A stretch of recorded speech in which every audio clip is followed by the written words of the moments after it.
As the Environmental Protection Agency's (EPA) polluter-friendly deregulatory agenda continues under the Trump administration, emails obtained by The Washington Post illustrate the cozy relationships between industry lobbyists and aides to scandal-ridden agency head Scott Pruitt, who is facing more than a dozen federal inquiries.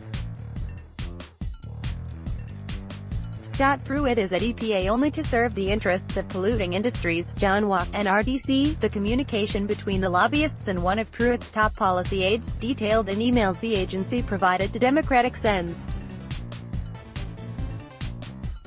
Bill Nelson, Florida, and Thomas R. Carper, Del, open a window on the often close relationship between the EPA's political appointees and those they regulate, the Post reports.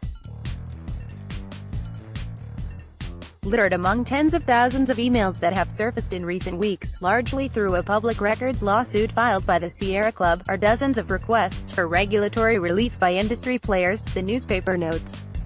Many have been granted. In April 2017, for example, a golf industry representative sent a message to a then-associate EPA administrator that read in part, "Our guys walked out of that meeting amazed at the marked difference between our meeting today and the reception at EPA in years past. Please holler if we can ever help." 2 days later, the World Golf Association chief executive sent the same EPA staffer a thank you message regarding the meeting, and wrote, "We appreciate your interest in both the general overview of the golf industry, along with our specific interest in repeal of the Clean Water Rule and subsequent development of a new rule," igniting alarm among environmentalists. The EPA announced in late January that it was suspending the rule to create a new one.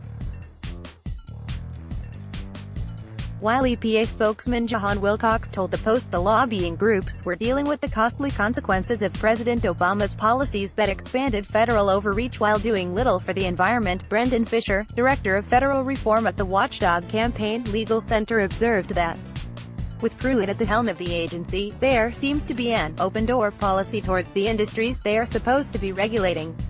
As these emails show, when lobbyists ask top EPA officials to jump, the answer is often, "How high?" Fisher said. Even though the emails also show some efforts by Pruitt's aides to contact environmental groups, such as John Walk, an attorney for the Natural Resources Defense Council, NRDC, Walk told the newspaper that Scott Pruitt is at EPA only to serve the interests of polluting industries. And a few token meetings with environmental groups cannot hide his destructive agenda. The EPA's chief ethics officer, who has frequently defended Scott Pruitt's actions since he took over the agency in February 2017, is now openly questioning whether Pruitt violated federal ethics rules.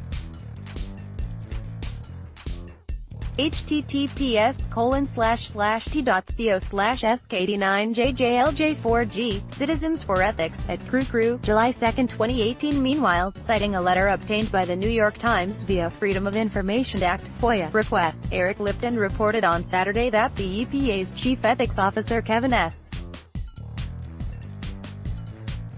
Minoli, once a defender of Pruitt, is calling for independent investigations into whether the administrator has violated federal ethics rules. Lipton also published a series of letters, obtained through the Sierra Club lawsuit, that Pruitt wrote to oil and gas executives shortly after he started at the EPA. Stick with us for this thread. "We know Scott Pruitt doesn't like to email, avoids creating a paper trail. Turns out he does, or did, snail mail. Guess who he writes to? Oil. Along for the ride as we check out bit of his correspondence." BP America Up First picked out twitter.com/FullCatlerMuo, Eric Lipton, at Eric Lipton at July 1, 2018. Pruitt and Jack Gerard, head American Petroleum Institute (API), the largest U.S.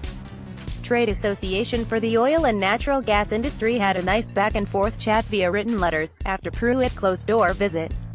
"Very much enjoyed our time together," picked out twitter.com/CapEdGoacum2, Eric Lipton, at Eric Lipton at July 1, 2018.